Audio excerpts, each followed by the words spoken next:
Welcome back to The Big Show. And it's always nice to talk to a show business legend. Joe Pasquale, how are you? Oh, yes, when you speak to a show business legend, you let me know. Got a bit of guitar already. What's that all about? How are you, Alex? I'm all right, thank you. You're looking delicious, and here we are in Showbiz Towers waiting to go on stage. Yep. Does it ever become normal, the fact that people are putting their hand in their pocket, spending their money on you? No, not at all. I don't see it spending their money on me. I see it spending money on themselves. See, if it was me, they come up and give me the money, but they don't, unfortunately. They go and give it to somebody else at the box office, and then they go and then give some to the theatre, then some that goes to the agent, then some that goes to the credit card company, and then some that goes to the taxman, and I'm left with enough to buy a packet of wine gums. No, I'm not. I'm left with a bit more than that. I'm going to have to get some licorice as well. So, yes, I see it as spending money on themselves to come out, as opposed to sitting there and watching that dreary stuff on the telly and sitting there getting depressed. That's what I think. So you're better than nothing? I'm better than getting depressed. That's what I am. Even though I'm the one that gets depressed. I think it's really lovely to be you, because you're one of the few acts who's still able to... No, why are you laughing? Yeah, I just know, never said to me before, it's really lovely to be you.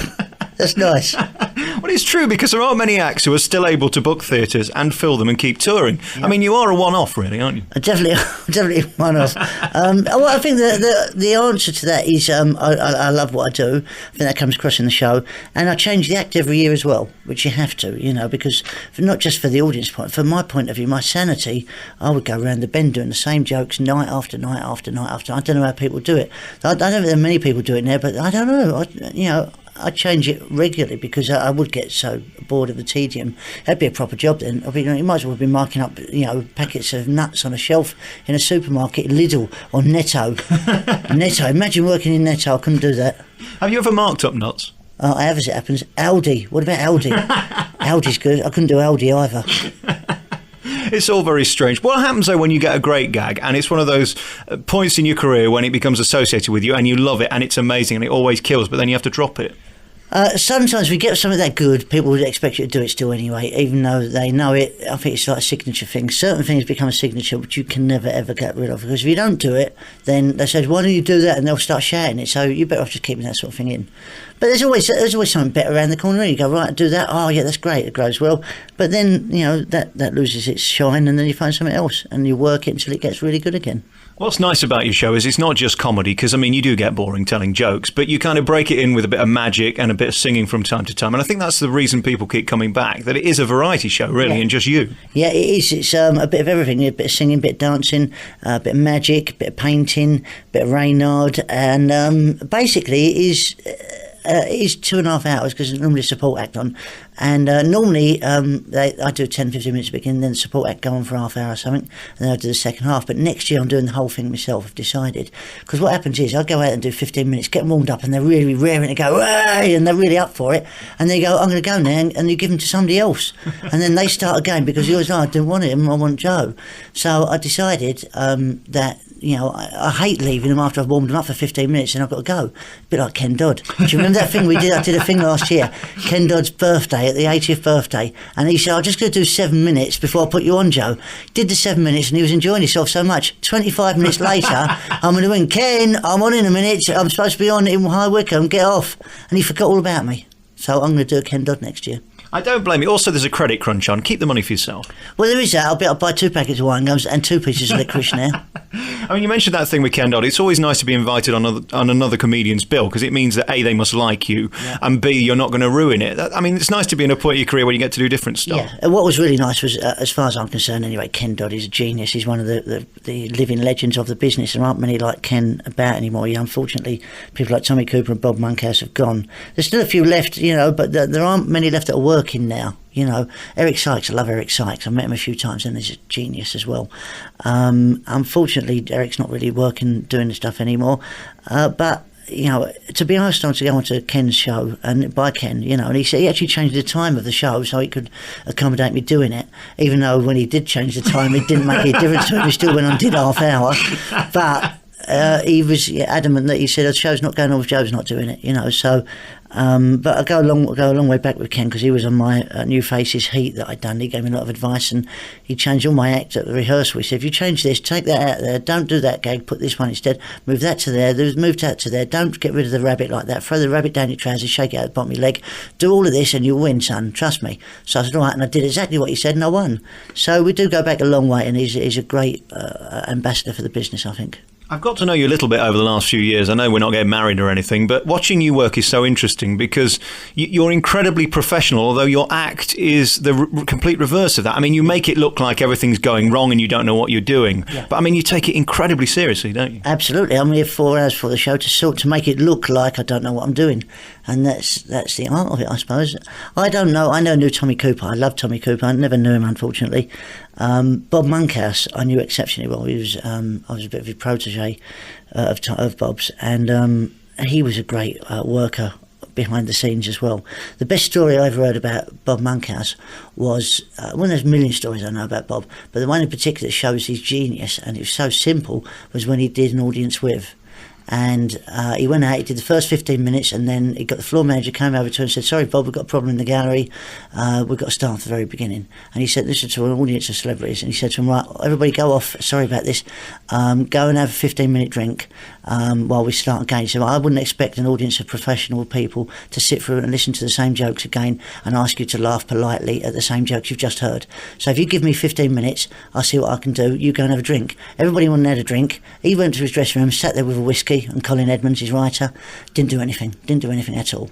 Came out, and it was all pre-planned. He did all the old gear for the first 15 minutes, pretending that was a show that was going to make, and he already had the new gear prepared. So he came back out, did all the new gear, and they went, oh my God, this man's a genius, he's written that in 15 minutes. He sat there and had a couple of whiskies and a cigar. Shows the work of a pro. Everybody thinks it's all off the top of his head. Nothing that good is off the top of your head. Well, again, at the end of that video, he does the thing where he goes around the audience and makes it look so simple. And in fact, when he went live, he'd go into the audience. And again, it's just that preparation, meeting opportunity, and having a line for everything. And you've kind of got that. And certainly Dotty's got it as well. When I give you something to talk about, somewhere in that filter system, you'll come up with a gag. It's an incredible tool, your memory, isn't it? You mean I'm an incredible tool? That's what you mean. Work of genius. Of course, Panto's the next thing you're doing. You're going back to Birmingham, which is nice because it's the biggest one in the country. It's the best one in the country. And actually, I was talking to Michael Harrison, who's directing this year, on the way up to the gig today. And the idea is we've got this year, doing it in 3D this year. I've never seen a 3D, but I thought 3D was Panto, it's real life. But apparently everybody gets the glasses, so I don't know what we're going to poke in their eye. But obviously we'll get something to poke in their eye. So, I've never seen have you ever seen a Panto 3D stuff? No. Well, it'd be interesting. So, and Ray Quinn, little Ray Quinn's there, and I say little Ray Quinn because I met him a few weeks ago. We did the Panto press call, and he is little. He looks like he's fallen off my key ring, but he's a really nice lad. Only 21, done so much already. I felt so old against him though. I did him a few weeks ago because he was in Greece, and he spent the entire interview just staring at my hair as if I was some alien. I don't think he'd ever seen a ginger person before. Was it your hair on your nose though? Because you know when we first met that you had a hairy nose. I don't mean at the nostrils, I mean on the top of the nose. Why do you go on? This is like 10 years ago, Joe. I know, but yeah, that's what I think I remember about you most of all. You could actually pull it down and use it as dental floss. That's how long it was. And the show, you say it keeps moving on. I mean, how do you find those big tricks? Because one of the things you did at the end of one of your videos was make it snow, which is so magnificent. And it's just a work of genius that's beautifully crafted. How easy is it to find something that good? I have to say, it's not easy to find something that good. And for that reason alone, I put it back in this year because so many people were saying, you're going to make it snow. And it was one of those things where you go, if I don't do it again, people have seen it before if you do it again. Or in the back of my head, if I do it, people go, I've seen that already.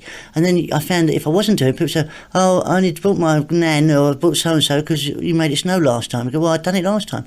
Well, can't you make it snow? That's the only reason we can't snow. So I found by putting it back in this year that people love it again like that. I can't believe it. So, and it's a piece that I like to do anyway, and it is a great visual to do. And we're putting it into the Panto this year as well. But they're covering the whole audience in snow this year, not just the stage. So that would be fantastic. And that's what you're clever at as well, is changing the mood of the show, because it's very silly, let's face it. You're not trying to do Brecht or Harold Pinter. But then there are moments like that when you go incredibly serious, and that thing you do with the painting that I think you did at the Royal Variety one year.